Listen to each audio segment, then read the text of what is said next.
curious that statement, like there is no right, there is no wrong. Yes. Maybe I'm not as truly authentic to myself yet. Because in my mind, that feels like it gives me permission to do things that I know are wrong or bad or unhealthy.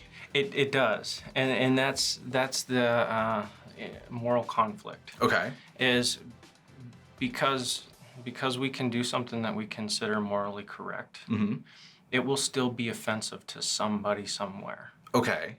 And therefore, if we're still offending somebody, then it's not true, objective, right or wrong. It's subjective according to what we understand. Okay. So it does give us permission to do things that are wrong.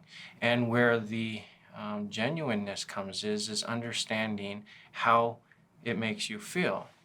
I see. If you have any sense of remorse or guilt, regret, shame, anything like that, then you have chosen an option that isn't right for you. Okay, I can see that, because even when I work with clients on like sexual addiction, it's always a question of not whether or not it's absolutely bad or absolutely good, but it's a question of, does it align with your values? Is it uncomfortable for you or distasteful for you because of those things that you just talked about? And so it gives you permission to act out in those ways, to go murder somebody, even though you know it's wrong. But the idea is that you know it's wrong, and so you want to be authentic to you and do what you believe is right. Yes. And aligns with those values. Yes.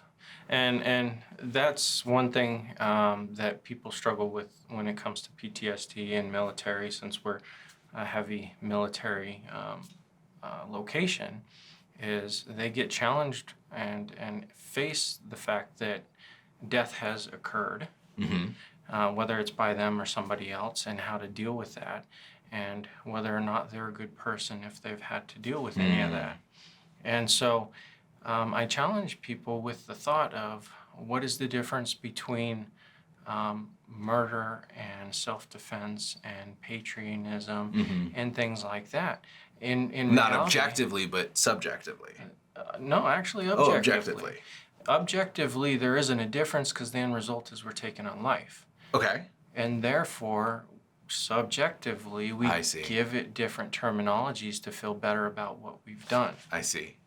And so giving that perspective that there is no genuine right answer, or if there is, we are not capable of achieving a full understanding of it, we then learn how to incorporate who we are subjectively and make the situation right for us subjectively. Yeah. Interesting. So I wonder, I mean, we talk about this authentic self. I know enough to assume we never achieve that. I think you think you achieve it? Really? I do. Oh, yeah. What does it look like to achieve perfect authenticity of self? There will be times where you see somebody who just doesn't get worked up about much of anything. Okay. And it's because they understand that there is no right course to life. Okay. It's their response to how life is interacting with them. Okay, very Viktor Frankl. Yes, Man's exactly. Search for Meaning. Great book. So you know, in the worst case scenario, somebody's like, yeah, we'll get through it. He understands his own capability and his responsibility and makes deliberate response to an unfortunate situation. Okay. And I think those few people that you may come across are the people that have that self-awareness. Interesting. Okay. Anything else we should discuss about existential therapy? Anything else interesting? I often get this idea that existential therapy is all about religion and faith and afterlife discussions, and it's really not. It's understanding, because there's no certainty in the afterlife, it brings value and importance to this life, and therefore the focus is this life. And depending on the client, it might be heavily religious or heavily anti-religious. And so what happens, I mean, I can see really easily, just from what we've talked about, the non-religious, the present here now, authenticity to self, all of that. How does it change if it is like if the person comes in with a strong sense of spirituality? It goes back to what is their religion, and what does their religion teach with making this life useful before they cross over to the next life. Okay. Are they, if that is their faith, if that's what they're dedicating their life to, are they then enacting those belief systems? So again, kind of that values, but using the maybe framework of their spiritual background? Correct. Okay. Yeah, okay. I can see that. And I can see how that would be a point of strength for some of those clients too. Of Yes. It probably sounds way worse than it actually is, but like getting to cheat off of somebody else's sheet of like, well, this is what this passage or this document says, and so those are my values because I believe these other things. Yes. Whereas without that, and hopefully probably even with the spiritual background, there's so much work to it of identifying those values and questioning them. And It is. And with somebody bringing the religious background, I may not have a full extent of it. Yeah. And it's not about specifically the details of that, but their interpretation of the details. Mm-hmm. And are they interpreting it in a way that's useful to their values and their personality and their lifestyle? Yeah. I have a question that I pose to clients sometimes, and I'm thinking it might be more of an existential question than I was aware of. Or maybe it's not a question, but I challenge them to like question things, and then I say, you should question it if it feels uncomfortable because truth is unafraid of questioning. Yes. And that idea of like, if you find out that it's not true, it doesn't benefit you. It actually benefits you more to question and be uncomfortable and realize, oh yeah, it is true. Right, yeah. And the idea of whether or not it's true, it still has its own set of consequences, good and bad. Right. And you're going to endure the rewards as well as the consequences of that. Yeah. So lie to yourself, tell yourself the truth, you're still going to suffer in some way. Yeah, it's true.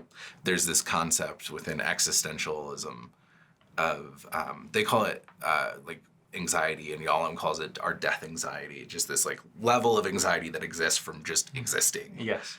I always have thought about it from the perspective of tension. Okay. Of the tension between that good and evil, the beneficial consequences and the negative consequences, and how like you don't grow, you don't live, you don't do anything unless you're in tension. Like you can't go to the gym and not feel tension in your muscles. Right. Otherwise you're not really going to the gym. And so it's that idea of like, you have to hold that tension of, if I'm doing this, that might have this consequence, or somebody might be offended by it. And how do I continue to like hold on to that tension and be okay with it? Yeah, I consider it a balance, especially like moderation.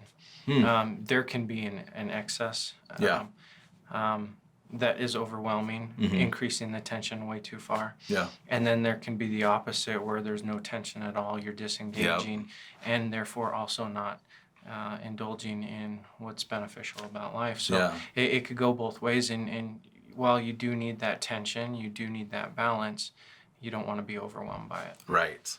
And sometimes, maybe that anxiety or that depression or whatever is from feeling that tension too strenuously, or it's too focused on. It is. People recognize the emotion of fear, anxiety, paranoia, and things like that, and they always see it from a negative perspective.